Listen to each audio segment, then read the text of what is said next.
Papa, Paco, Pilayitin mo.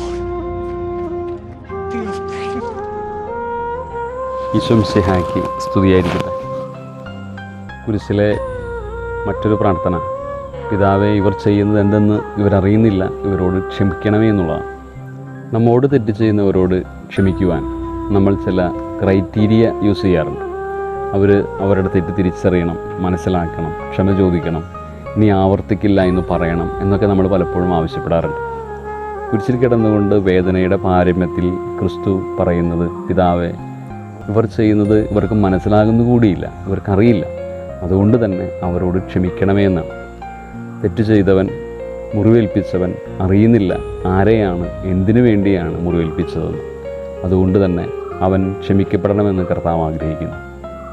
നോമ്പിൽ ഈ ഒരു പ്രാർത്ഥന നമ്മളും ഏറ്റുപറയേണ്ടതായിട്ടുണ്ട്. നമ്മുടെ മുൻപിലേക്ക് വരുന്ന പലരും ക്ഷമയാവശ്യപ്പെടുമ്പോൾ നമ്മൾ പല തീരുമാനങ്ങളും പല മാനദണ്ഡങ്ങളുമാണ് സ്വീകരിക്കുക. അവർ ഇനി ഒരിക്കലും ഇത് ആവർത്തിക്കരുത്, അവർക്കാണ് തെറ്റുപറ്റിയത് എന്ന് തീർത്തു പറയണം, ഇനി ഒരിക്കലും ഇങ്ങനെയുള്ള അനുഭവങ്ങളിലൂടെ കടന്നു പോകാനായിട്ട് അനുവദിക്കരുത് എന്നൊക്കെ നമ്മൾ പലപ്പോഴും വാശി പിടിക്കാറുണ്ട്. കർത്താവിൻ്റെ ക്ഷമ കൂടുതൽ വ്യത്യസ്തതയുള്ളതാണ്. തെറ്റ് ചെയ്തവൻ, മുറിവേൽപ്പിച്ചവൻ, അത് അറിയാതെയാണെങ്കിൽ പോലും അറിഞ്ഞുകൊണ്ടാണെങ്കിലും, അവനതിനെക്കുറിച്ച് ബോധവാനാണെങ്കിലും അല്ലെങ്കിലും, ഇനി ആവർത്തിക്കുമോ എന്ന് ഉറപ്പില്ലായെങ്കിലും, ആവർത്തിക്കാനുള്ള സാധ്യതയുണ്ടെങ്കിലും പൂർണ്ണമായിട്ട് ക്ഷമിക്കുന്ന ഈശോ. ഈ ക്ഷമയാണ് നമ്മൾ ജീവിതത്തിലേക്ക് പ്രാവർത്തികമാക്കാനായിട്ട് ഈശോ ആഗ്രഹിക്കുക. മറ്റുള്ളവരുടെ ആവശ്യമല്ല, നമ്മുടെ ആവശ്യമാണ് ക്ഷമിക്കുക എന്നത്.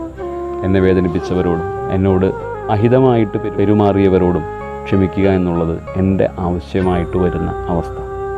ആ ഒരു ഹൃദയ നന്മയിലേക്ക് നടന്നെടുക്കാനായിട്ട് ഈ നോമ്പുകാലത്തിൽ നമുക്ക് കൂടുതലായി പരിശ്രമിക്കാം.